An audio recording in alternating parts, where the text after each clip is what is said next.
अब हम last intestinal nematode पढ़ने जा रहे हैं, स्ट्रोंगाइलॉइड्स। स्ट्रोंगाइलॉइड्स बेसिकली कौन सी डिजीज कॉज कर रहे हैं? They are causing strongyloidosis. अब अगर इसकी प्रॉपर्टीज़ की बात करें तो ये हमारे पास कंसिस्ट कर रहा होता है 2 साइकिल्स। इसकी 2 डिस्टिंक्ट साइकिल्स चल रही होती हैं। एक तो चल रही होती है in humans and the second one is free living, as a free living present होते हैं इन द सॉइल। ये 2 इनकी लाइफ साइकिल्स होती हैं। अब इन्हें डिटेल में पढ़ रहे हैं हम। अब अगर लाइफ साइकिल की बात करते हैं तो इसमें भी बिल्कुल काइलोस्टोमा और नेक्टर की तरह क्या होता है कि स्किन से पेनिट्रेशन होती है ऑफ द लार्वा। क्या है? Humans are effective by penetration of filariform larva into skin। Skin में क्या हुआ कि हमारे पास ये लार्वा पेनिट्रेट कर गया। अब नेक्स्ट क्या होगा? This filariform larva enters the blood, then it will enters into the lungs,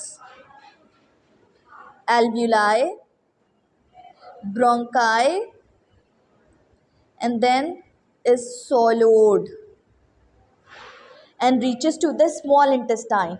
अब in small intestine it develops into adult।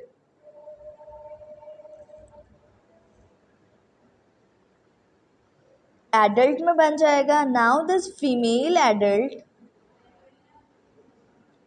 worm in intestine produces eggs।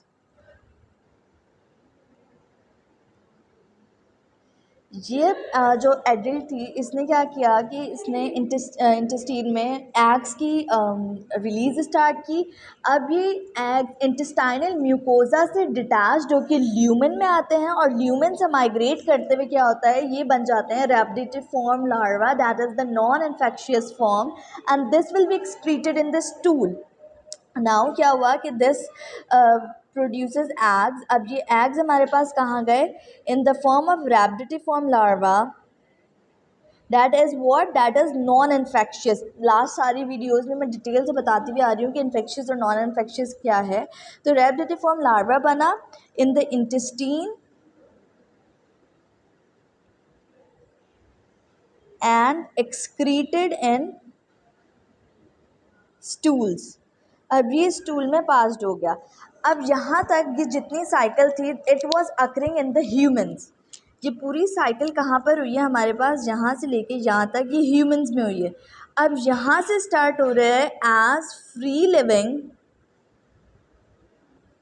In soil.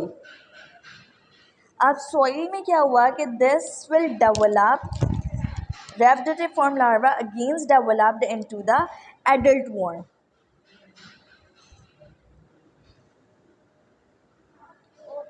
Develop in soil, produces eggs, then again rhabditiform larva hatch out of egg। अब rhabditiform larva क्या हुआ कि embryogeneted egg से hatch out करेगा and this will be converted into the filariform larva और further ये हमारे पास दोबारा से ह्यूमंस में ही पेनिट्रेट हो जाएगा। तो हुआ क्या? मैं दोबारा से एक दफ़ा बता दूं कि ह्यूमंस ने फिलारिफॉर्म लार्वा को पेनिट्रेट किया। अब वो फिलारिफॉर्म लार्वा पूरे लंग्स सिस्टम से होते हुए into the small intestine enter हुआ, वहाँ पे एडल्ट्स बने और एग्स प्रोड्यूस्ड हुए। These eggs converted into the rhabditiform larva in the intestinal lumen और फिर स्टूल्स में पास हो गया। अब as a free living in the soil क्या होता है कि ये एडल्ट वर्म्स सॉइल में डेवलप्ड होंगे, एग्स को प्रोड्यूस करेंगे and this egg will form the rhabditiform larva again and it will be converted into the infectious filariform larva जो कि हमारे पास again penetrate करेगा और यूँ इस तरीके से साइकिल रिपीट होती रहेगी। अब ये हमारे पास साइकिल कंप्लीट हो गई थी। अब रेप्टिफॉर्म लार्वा की बात की जाए, जो ये इंटेस्टाइनल ल्यूमेन में प्रेजेंट था, ये हमारे पास इसी स्टेज पे कन्वर्ट हो सकता है फिर से फ्लैरिफॉर्म लार्वा में इन इंटेस्टाइनल म्यूकोजा। और जब ये हमारे पास फ्लैरिफॉर्म लार्वा में कन्वर्ट हो जाएगा तो ये हमारे पास फिर से वैसे का वैसे इन्फेक्शन कॉज कर सकता है और दोबारा से ये साइकिल को रिपीट कर सकता है। तो दिस इज़ कि इस में ऑटो इन्फेक्शन के चांसेस हाई होते हैं कि यहीं पे दोबारा से फ्लैरिफॉर्म लार्वा बन जाए और फिर से वो इस पूरे पाथवे को फॉलो अप करे। जबकि जो लोग होते हैं जो इम्यूनो कॉम्प्रोमाइज्ड होते हैं, इम्यूनो कॉम्प्रोमाइज यानी उनका इम्यून सिस्टम जो होता है वो लो हुआ होता है, उसमें आ जाता है। जैसे एड्स के पेशेंट में अगर कोई हाई डोज ऑफ स्टेरॉइड्स ले रहा है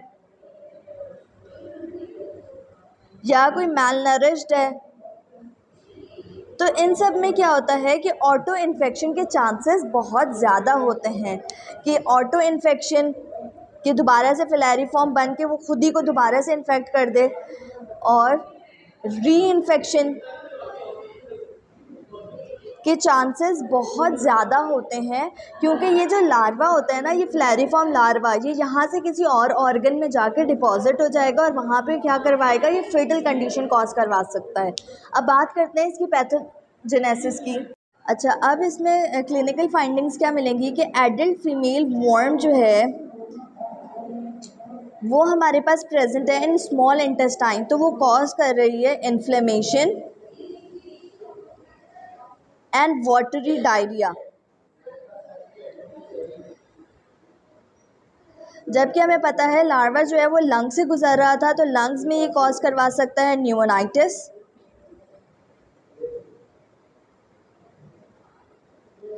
और ये क्योंकि पेनिट्रेट हो रहा था वाया स्किन, तो जहाँ जिस स्किन एरिया से एंटर हो रहा है तो वहाँ पे ये ग्राउंड इचिंग करवा सकता है स्किन पेनिट्रेशन साइट पे। फिर एनकाइलोस्टोमा की तरह ये हमारे पास कॉज करवा सकता है क्यूटेनियस लार्वल मार्जिन। हमने इसके बारे में पढ़ा कि ये ऑटो इन्फेक्शन कॉज करवाता है। अब ऑटो इन्फेक्शन के एक अपने साइंस एंड सिम्टम्स हैं। ऑटो इन्फेक्शन में क्या मिलेगा हमें, abdominal pen,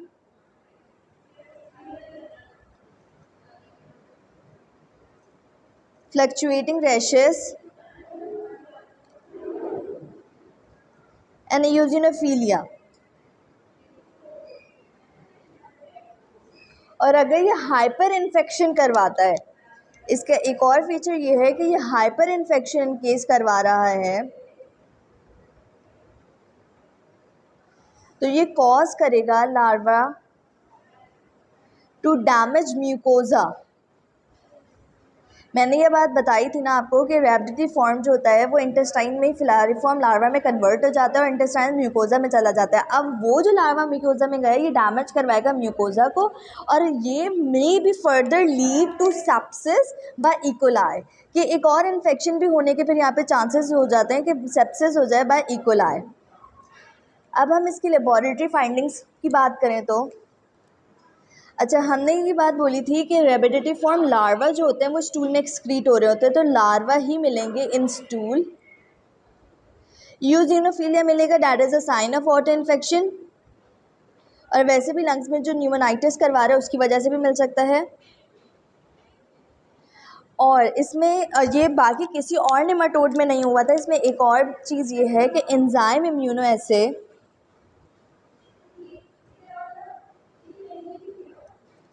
used to detect antibodies against larval antigens. Larva के अगेंस्ट हमारी बॉडी जो होती है वो एंटीबॉडीज़ को फॉर्म करेगी, वो भी हम डिटेक्ट कर सकते हैं इसमें। इसकी ट्रीटमेंट के बारे में याद रखिएगा कि इसकी ट्रीटमेंट में आइवरमेक्टिन देते हैं जो कि बहुत इफेक्टिव है इसके अगेंस्ट। मगर अगर ये ना अवेलेबल हो या फिर किसी पेशेंट को कुछ एलर्जिक रिएक्शंस भी होते हैं, तो इसके अलावा as an alternative drug we can give albendazole as an alternative drug. और सेम क्योंकि इसकी पेनिट्रेशन हो रही थी स्किन से, तो बिल्कुल लास्ट प्रीवियस वाले की तरह इसमें भी क्या करेंगे हम, sewage properly can prevent it and wearing shoes, wearing shoes can prevent it, क्योंकि इसकी पेनिट्रेशन लैग और फुट की जो स्किन है उससे होती है, तो शूज़ पहनेंगे तो प्रिवेंट हो सकता है। अब यहाँ पर हमने 6 के 6 इंटेस्टाइनल नेमाटोड्स कंप्लीट कर लिए हैं, पूरी प्लेलिस्ट आप जाके देख सकते हैं।